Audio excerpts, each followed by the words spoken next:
time, Jim was doing TV in New York. He was a sportscaster for ABC TV, and he was making probably $100,000 a year. And at the time when he put up $10,000, I thought that was pretty cool. But now that I'm older and I've got a wife and 3 kids, I think, what would it be like to come back from Portland, Oregon, go back to New Jersey, and tell your wife you're going to spend 10% of your annual income on some wacky bubblegum idea? I mean, it took courage for Jim Bouton to do that, and it was because of, his wacky nature and why not attitude that the whole thing transpired. But going back to the whole thing about being a kid and moving my way up into becoming what my brothers call a bubblegum baron, when I was 11 years old, I used to chew just a copious amount of gum. If I had an 11 o'clock Little League game on a Saturday, I'd start chewing at about 9 so I could have the look of a ball player. And one of my favorite ball players as a kid was the left-handed hitting second baseman for the Chicago White Sox, whose name was Nellie Fox. And being a Nelson, my nickname was always Nellie. I always wanted to look like the real Nellie, the big league Nellie. So I had that big lump in my cheek that Nellie Fox had on his bubblegum trading card, except, of course, the bulge in his cheek was tobacco. And it was not something I ever thought would make sense to me.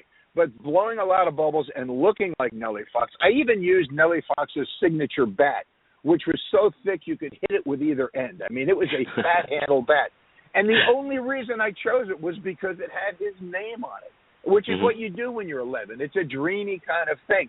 And I think tying it into the whole tobacco thing, that, 11-year-olds dream of being big leaguers. And it's a delight for me now that the sales of tobacco in a pouch all across the country have dropped by 66% since Big League Chew came out in 1980. And Major League players, you see it all the time. They'll slide into second base. They'll stand up and dust themselves off and just blow a humongous bubble. I mean, what better message to kids than this game is all about fun? And my good friend Cal Ripken, amazingly, who I met through the gum world and baseball world, has said that Big League Chew brings fun to the ball yard, whether it's the littlest of leagues or the big leagues. People are chewing my bubble gum and stuffing those shreds in their mouth because it's really fun to do. I can't put my finger on it any other way. Your invention altered the health of, thousands upon thousands of people, I would believe. I mean, cutting the chewing tobacco sales by 66%. Of course, they're not happy with you, but everybody else is, I would believe. But, Rob, tell me, what is your involvement? I mean, that was 35 years ago. What's your involvement today? I mean, are you still heavily, deeply involved in the business of Big League Chew, or how does that work for you now? I am. It was about 20 years ago that I bought out Jim Bouton. He was back in Massachusetts. I was here in Portland. He wanted to go his pursuits, and I really wanted to maintain control of the brand. I didn't want to sell the trademark to Wrigley or to anybody for that matter. So I control of the brand about 20 years ago. About 5 years ago, word came out that the Mars Company was going to be buying the Wrigley Company. So 2 very large companies were going to become humongous companies, and one humongous company. And I knew that Big League Chew was probably not a good fit for them. So I had discussions with the people at Wrigley, and they agreed that Big League Chew really wasn't in their future. And to make a long story very short, I negotiated to buy the equipment from the Wrigley Company. We moved it from Mexico up to Akron, New York, because I was able to find, through the help of a terrific agent, the opportunity. Bob Anderson found Ford Gum and Machine for me. They're over 100 years old, and it looks like you could have filmed It's a Wonderful Life in Akron, New York. It is just a perfect slice of Americana. Over 5 years ago have doubled, and they've done a spectacular job reviving an iconic brand. And nobody's luckier than I am. Well, according to Wikipedia, they manufacture 100,000 pouches a day. If they're making 100,000, yeah, that must mean that you're probably selling pretty close to that, 100,000 a day. So yeah, it's pretty amazing that you go. I took my kids; they're 11, and 15 now. But it was about 3 years ago we went up to Buffalo and then made a little trip over to Akron. And when my kids saw that factory, they couldn't get over how it wasn't all robotic. There's a lot of hands-on that goes into the making of Big League Chew. And it's a delightful bubblegum factory. You get out of your car and you're in that parking lot and you're just walking there. And it makes me feel like Mr. Wonka every time I'm there. And it really makes me smile that something so silly could bring smiles to so many ball players' lives and fans for that matter. I mean, the fact that it's 35 years old now means that there are a lot of dads and moms who chewed that gum when they were 10 or 11, and they're kind of passing the torch on to their kids. And I hear it every day when I'm in and about Portland or anywhere in the USA for that matter. People always say, hey, pretty Christians. Well, speaking of adult kids, leading up to the show, I'd mentioned I have 2 adult kids myself. Leading up to today's show, I'd mentioned that I was going to do a program interviewing Rob Nelson, inventor of Big League Chew bubblegum. Both of my kids, they like my son is 30 and my daughter's 35. They both separately on 2 different phone calls said that was my favorite bubblegum when I was growing up. I don't doubt it. 100,000 pouches a day. It's amazing. What a phenomenal story. It's funny. I get it when we're out to dinner or a bartender. I'm watching a ball game. I was in Chicago last month for the Sweets and Snacks Expo, if you can believe they have such things. And I was at the Billy Goat Tavern, which is the famous tavern named after the Billy Goat they wouldn't let into the bleachers at Wrigley Field. And the Cubs haven't won a World Series since that day. So they call it the Curse of the Billy Goat. But it's a great little hamburger and beer and shot joint. And just talking with the bartender, he overheard me talking gum business with a colleague. And he had stories. And this guy was about my age. He was like in his middle 60s. And he said when that stuff came out, every kid that he knew was chewing it, and he said, for that matter, all the guys in the softball league were chewing the same stuff. So I will say that. We got a little bit of time left here. Before we do run out of time, I want to ask, your story is such an incredible story. Do you have any advice for would-be entrepreneurs? What sort of advice would you give people who have ideas, who would like to get into business with their ideas? What sort of advice would you give folks?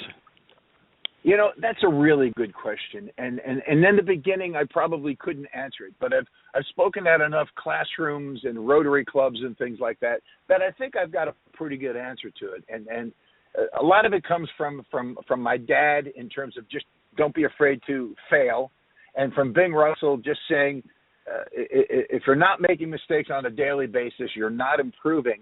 So I think if you've got an idea and it's risky, just be mindful of the realities of things. I was lucky that I had a partner to put up $10,000, but I think if you've got a really good idea, stay with it, stay small. Let's say you've got a new donut idea or something. Start in a local neighborhood and don't try to become a world beater from day one. Start in incremental parts. I remember back when the board game Trivial Pursuit came out, and then there were just so many sad stories after that of families that mortgaged their homes because they thought they had the next Trivial Pursuit. So my advice would be stay small, stay focused, and don't lose faith in your idea. Now, you do get to a certain point where it's not going to happen. It's kind of like me when I realized my curveball was not a big league curveball. But I was able to find a way to stay in the game of baseball and do things that mattered to me, that were helpful to me and also to other people, and now, of course, to my family. And so those are the big things. You never want to lose your hunger if you've got an idea you think is genuinely unique. But don't go crazy with it. Don't sell your car. Don't risk your college education. Start small, but don't give up on it. What are your plans for the future? Do you have any new businesses you're thinking about starting up? Any new ideas? What's going on with you today? Well, I'm still very active with the marketing side of Big League Chew with the Ford Gum people, who have been fantastic. And we have a PR agency out of Baltimore, Maroon PR.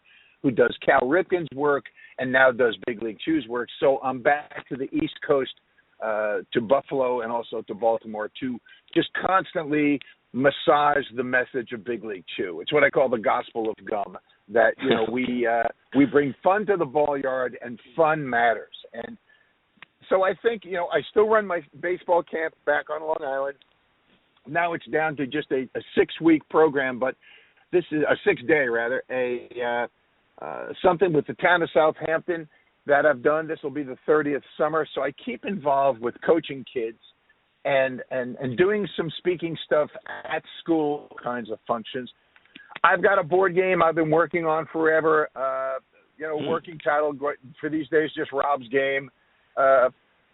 Excuse me. I've got just a few other smaller ideas, but mostly now I'm kind of a mentor for my own kids and my friends' kids to kind of guide them along, and whether it's choosing the right college or which sport you're going to go out for, I'm involved in those kinds of things on a day-to-day basis, and it's really fun to do. I'm one of those lucky guys that's, you know, a lot of guys who are 66 who are retired, and I am not. I'm still putting in 4 or 5 hours a day, just churning them up with a new way, a new slogan for Big League Chew.